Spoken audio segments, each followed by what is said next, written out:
Hey guys, Ed with Solomon's Landscape here again on this beautiful day. Today we're going to talk about weed eaters. More importantly, how to get them started how to prepare them for the springtime, how to get them ready, and then again, sort of the uses of them. So to get them prepared for the springtime, depending on the type of model, there's many types of makes and models.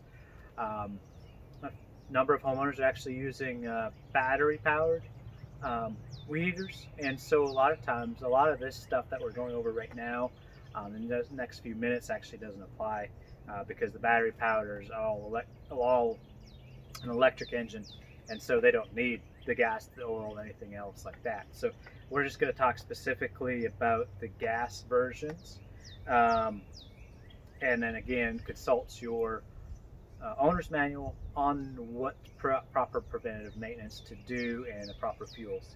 So the first thing we want to do is, depending on how long the machine has been sitting, the fuel, you want to make sure that the fuel, if it's been sitting there for a while, you may want to get rid of that, clean it out, and start fresh fuel. They also you have fuel stabilizers you can use in your fuel mix that you can put in there to help stabilize the fuel for over time. The next thing you want to do for a maintenance standpoint, generally there's a fuel filter in the tank that potentially you can change out.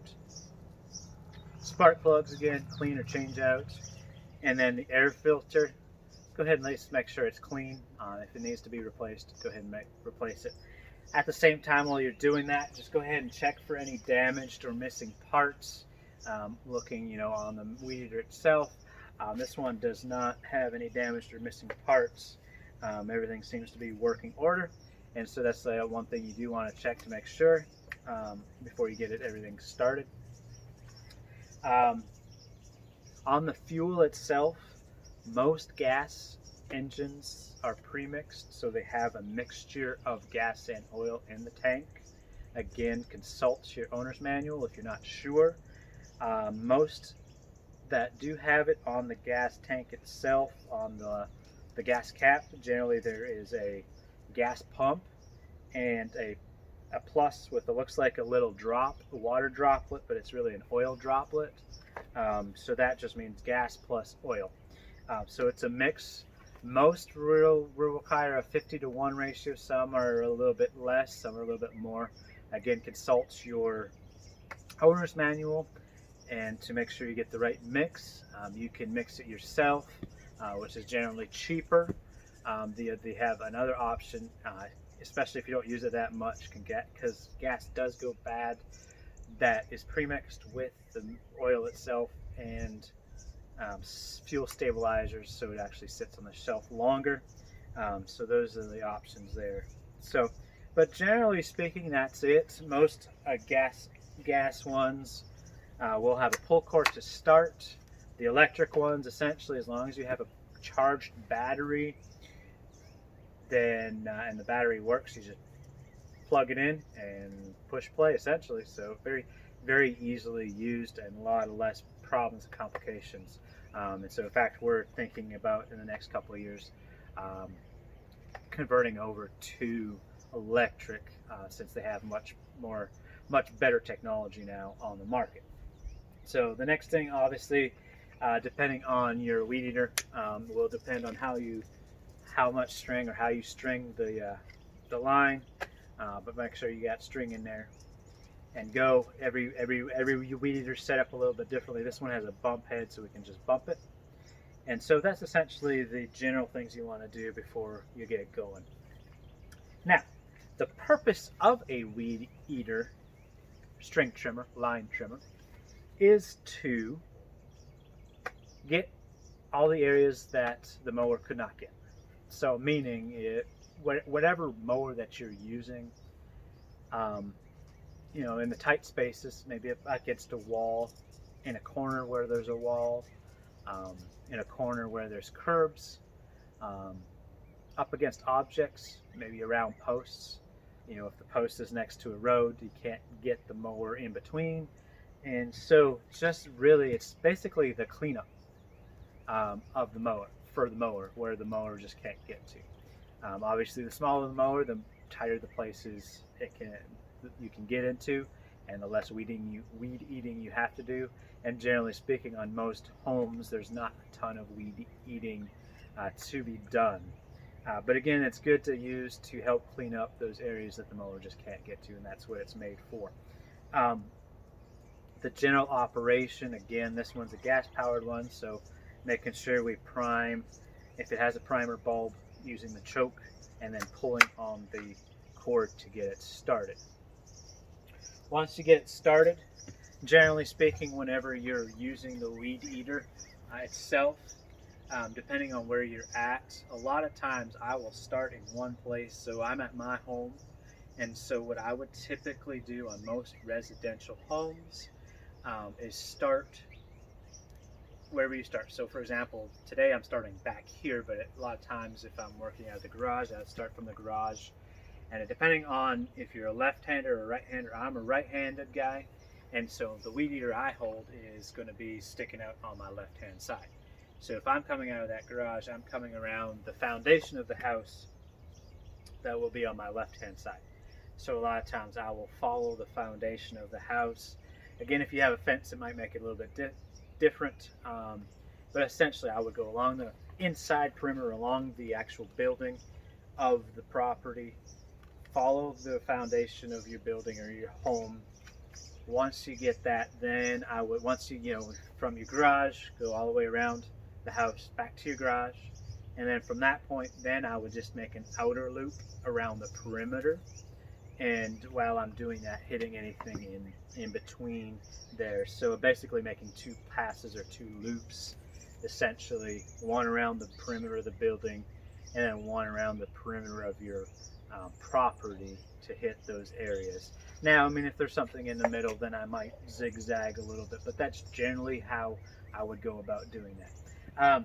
When you're operating the weed eater, generally speaking, all you're needing to do, most of the time it is small areas, and so essentially you just kind of sit there. Now I like to use a sweeping motion, and so I will see if I can demonstrate that here, but essentially you'd best be sweeping back and forth with the weed eater, trying to maintain the same level and not going up or down, trying to keep it at the same height.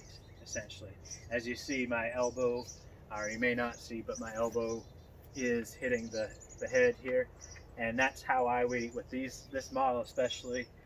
I use that elbow to help maintain the height to make sure I'm more stable. So I'm using that elbow to stabilize the weed eater to keep a nice level and not wavy, and then just kind of sweep it back and forth until you hit that once. And yeah, just generally speaking, you're only doing a small area. So if it's this area here, maybe a couple of hits, get it completed. Once I complete, then I'll move on to the next spot.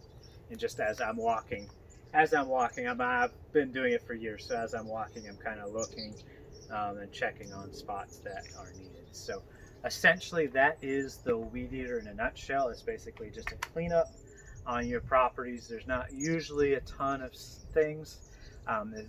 You do it enough times, you'll kind of know what to weed eat, what not to weed eat. But again, just a nice even sweep back and forth, and try to keep that level. The only other thing is, especially on these gas models, we tell our guys to make sure when they are either it's at idle, or if you have to use it, go ahead and throttle it full steam ahead, because they're generally air cooled on these gas models, and so if you don't get enough air, they can potentially overheat. One last thing to remember, and I didn't cover this earlier, which I should have, as the most important thing before you even start the weed eater up. Making sure that you're wearing your safety protection, making sure you're wearing your glasses, your earplugs. I would highly recommend pants so you don't get chewed, especially with the weed eater. Those rocks will get thrown, dust and debris will get thrown and slung, and will chew up your pants. And then a sturdy pair of boots or shoes if you desire. We recommend steel toe boots, We do require our guys to do that. Again, you're at home, so I would say a recommendation, because that string does hurt. Again, that's the operation of the weeder. Now, some guys or some people will want to ask, well, what about the bed edges? And so we actually, or the edging. Um, and so actually we have an edger that does the concrete, but we actually typically have the guys who will use the weed eater to edge the beds. And so um, to perform that is a little bit differently. And so instead of this way, we'll actually turn, depending on the person. I usually like to turn the weed eater upside down and follow the line this way. Or some people like to do it with the weed eater on the side like this. The problem is with this model, if I'm going this way, my muffler's right here, and so that can get extremely hot. Some people I've seen down here like this. So there's a couple options that way. Now the edge is done the same, edge against the concrete, very similar idea, same options. Whether you do it this way, whether you do it this way, or even some people like to do it that way.